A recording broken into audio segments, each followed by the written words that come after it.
మనకి గురువు దీవెనలు చాలా అవసరం. అలాంటి గురువు దీవెనల్ని మీరందరూ నిండుగా పొందాలని మనస్ఫూర్తిగా కోరుకుంటున్నాను. అలాగే మీరందరూ ఎలా ఆలోచించాలంటే, ముఖ్యంగా విద్యార్థులు 10వ క్లాస్ అయిపోయింది, ఇంటర్కి వెళ్ళిపోతాం, డిగ్రీ వెళ్ళిపోతాం, ఏదో ఉద్యోగం చేస్తాం అని అనుకోకండి.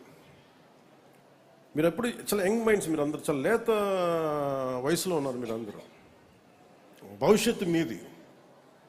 ఇక్కడ ఉన్న వాళ్ళందరికీ భవిష్యత్తు మీరు ఉదయించే సూర్యులు. మీరు కొంతమంది ఇప్పుడు కూర్చోబెట్టి మధ్యాహ్నం సూర్యులు ఉన్నారు, అస్తమించే సూర్యులు ఉన్నారు, కానీ ఉదయించే సూర్యులు మీరు.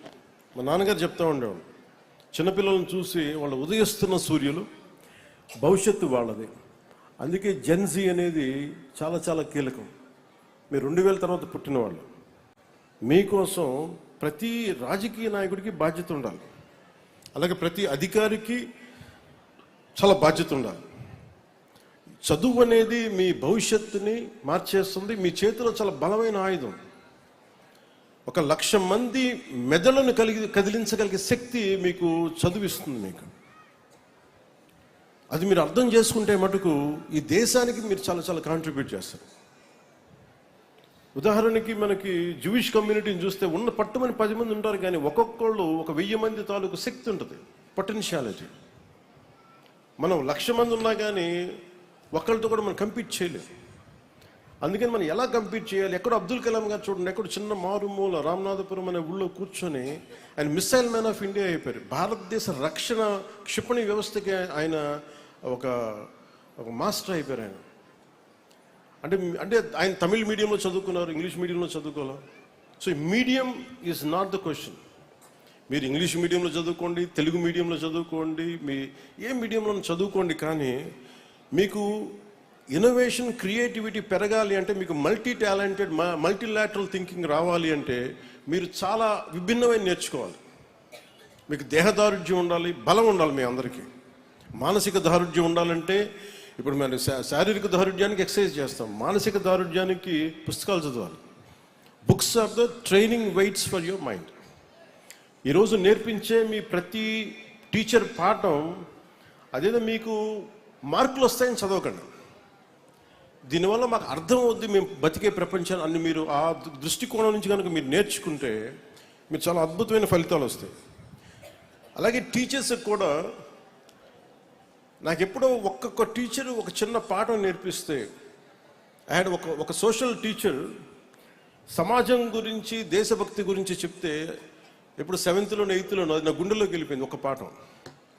ఆ సోషల్ టీచర్, మా హిస్టరీ టీచర్ చెప్పిన పాఠాలు గుండెల్లోకి వెళ్ళిపోయి సామాజిక బాధ్యతనిచ్చి ఈ రోజున మేము ఇంత చేయగలుగుతున్నామంటే, నాకు ఒక హిస్టరీ టీచర్, ఒక సోషల్ టీచర్ చెప్పిన ఒక చిన్న పాఠం ఒక రోజున, అది గుండె లోపలికి చంద్రశేఖర్ ఆజాద్ గురించి చెప్పారు. సో ఇట్లా ఒక్కొక్క టీచర్ మీ మీద ఒక్కొక్క ప్రభావం చూపిస్తారు. అలాగే టీచర్స్ కూడా నా విన్నపం ఏంటంటే, పిల్లల్ని ప్రిపేర్ దెమ్ ఫర్ ఫ్యూచర్. భవిష్యత్తు కోసం మీరు వాళ్ళకి తయారు చేయండి. ఉద్యోగస్తులుగాను వీటన్నిటికంటే కూడా భారతదేశ భవిష్యత్తుకి మా వాళ్ళు ఎలా పనిచేస్తారని మీ కాంట్రిబ్యూషన్ను మీరు మనస్ఫూర్తిగా చేయాలని నేను కోరుకుంటాను. అలాగే తల్లిదండ్రులకు కూడా నా ఒక చిన్న అనుభవం మీతో పంచుకుంటాను. చిన్నప్పుడు మా అమ్మ రోజు 6 గంటలకి లైట్ వేయగానే దండం పెట్టుకున్నాను. అని ఇంట్లో తల్లిదండ్రులు ఎంత ప్రభావితం చేస్తారని చెప్పడానికి 6 గంటలకు దండం పెట్టుకుంటే, ఎప్పుడో చాలాసార్లు చూసిన తర్వాత మా అమ్మనండి, ఎందుకమ్మా అలా దండం పెట్టుకున్నా ఎవరికి అంటే, మనకి భగవంతుడి పేరు ఎవరి పేరు చెప్పాల. ఆవిడ అంది, మనకి థామస్ ఆల్వా ఎడిసన్కి ఆయనకి మన లైట్ బల్బ్ కనిపెట్టాడు కదా, ఆయన దండం పెడుతున్నాను. ఆ ఒక్కటి మనకు శాస్త్రజ్ఞులకి మన జీవితాలను బాగు చేసే వాళ్ళకి ఎంత కృతజ్ఞత ఉండాలి అని చెప్పడానికి చాలా నిదర్శనమైంది. ఒకసారి తల్లిదండ్రులు కూడా మీరు మీ స్థాయిలో మీరు గొప్ప గొప్ప పాఠాలు చెప్పకలేదు. మా అమ్మ పెద్ద ఒక డిగ్రీ ఏం చదువుకోలేదు. మా అమ్మ ఒక హై స్కూల్ డ్రాప్ అవుట్. కానీ ఆవిడకున్న విజ్ఞానం సగటు తల్లిదండ్రులాగే ఒక మంచి కోరుకునే వ్యక్తి, సగటు భారతీయులందరూ. అందుకని మీలో కూడా అంత నిగూఢమైన శక్తి ఉంది. ఒకసారి మీరు అన్ని సాధించలేకపోవచ్చు, మీరేం అనుకోలేదు, మేమేం సాధించలేదు అనుకోని పిల్లల్ని మీరు తగ్గించకండి. మీ ఒక్కొక్క బిడ్డలో ఒక అద్భుతమైన వ్యక్తి ఉంటాడు. కనిపించే మనకి ఒక్కొక్క బిడ్డలో ఒక అద్భుతమైన శక్తి ఉంటుంది, నిగూఢమైన శక్తి ఉంటుంది. మీరు ఆ మాటలు చెప్పండి.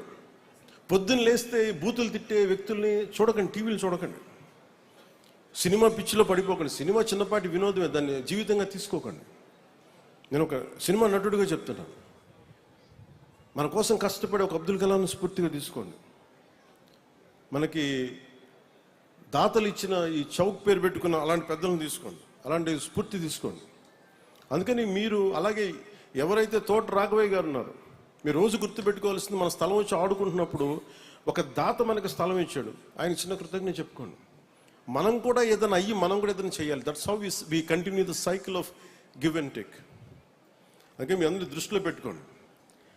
అలాగే మీ ఆలోచనలు, మీ ప్రవర్తన, మీ వ్యక్తిత్వం రేపటి మన దేశ భవిష్యత్తు నిర్ణయిస్తుంది. అందరూ కూడా రియల్ ఎస్టేట్ పిచ్చిలో పడిపోయారు. స్థలాలు ఇవ్వడం మానేసి ఉన్న స్థలాలు లాగేసుకుంటున్నారు. అందుకని మీకు ఈరోజు ప్లే గ్రౌండ్ లేదు. అందుకని మీకు ప్లే గ్రౌండ్ ఉండాలంటే ఏమి చేయాలని సార్ కలెక్టర్ గారు కానీ, మేడం శుక్లా గారు కానీ, రంజిత్ భాషా గారిని కూర్చోబెట్టి దయచేసి మన పత్తిపాటి పుల్లారావు గారికి నేను వినవించుకుంటా ఉన్నా, పిల్లల కోరికని నెరవేర్చండి. ఎవరెవరో స్థలాలు వేల ఎకరాలు, వేల కోట్లు దోచేస్తూ ఉన్నారు. అలా కాకుండా పిల్లలకి, ఎందుకంటే వాళ్ళు పరిగెట్టాలి అంటే, వాళ్ళకి శక్తి కావాలంటే, 100 మంది పరిగెట్టాలంటే కనీసం 2 ఎకరాల స్థలం కావాలి. నారావారి పల్లిలో నేను వెళ్తే కనీసం స్కూల్ గ్రౌండ్ లేదు. అందుకని నేనే సొంత డబ్బులతో కొనిచ్చాను. సో నా దగ్గర మొత్తం ఇలా మీకు కొనిచ్చేంత శక్తి సంపద లేదు, కానీ గవర్నమెంట్ మంది కాబట్టి నేను గవర్నమెంట్ నుంచి ఒక స్థలం వెతకమన్నా. అలాగే పేషీ అధికారులకు కూడా నా విన్నపం ఏంటంటే, మనకి వచ్చి ఒకసారి పర్సీవ్ చేసి మన విద్యార్థులకి ఒక ప్లే గ్రౌండ్ ఉండేలాగా మీరు ప్రయత్నం ఒకటి చేయండి, దయచేసి ఫాలోఅప్ చేయండి. అదేవిధంగా మీకు మనం మాట్లాడితే మన చాలా అలామింగ్గా ఏమనిపించిందని మీకు తెలియకపోవచ్చు, ఇవన్నీ కావచ్చు, కానీ ముఖ్యంగా పోలీస్ శాఖ వారికి కానీ, తల్లిదండ్రులకు కానీ, ఇక్కడ గంజాయి కనుక ఏదన్నా ఉంటే, మాదక ద్రవ్యాల బానిసలు ఎవరన్నా ఉంటే, దయచేసి అలాంటి వాళ్ళందరినీ మీరు సమాజం, మీరందరూ కలిపి ఎక్కడికక్కడ వాళ్ళని మీరు అరెస్ట్ చేయించడమో, డిస్కరేజ్ చేయడమో చేయాలి. ఎందుకంటే అది మటుకు చాలా చాలా అవసరం. అంటే వీళ్ళు మాదక ద్రవ్యాల మత్తులో కూర్చొని ఏదైనా చేసేయచ్చు అనుకుంటారు. నిజంగా ఇప్పుడు ఇందాక ఆడపిల్లలు వాళ్ళు శక్తి సమర్థతతోటి వాళ్ళ డిఫెన్స్, వాళ్ళకు ఒక ఇటుక పగలగొట్టగలిగారు, ఒక టైల్ పగలగొట్టగలిగారు. అది నిజంగా కనుక అలాంటి నేర్చుకొని ఒకటి సాధించగలిగితే వచ్చే ఈ హై మీకు మొత్తం మాదక ద్రవ్యాలు ఇవ్వవు మీకు. అది ప్రతి ఒక్కరు, ఎందుకంటే మాకు భయం ఏమనిపిస్తుందంటే, పంజాబ్లో కానీ చాలా రాష్ట్రాల్లో యువత దృష్టి మళ్ళించి ఇప్పుడు ఏదైనా మాట్లాడుతుంటే, నేను చాలా నగరాల్లో వీటన్ని చోట్ల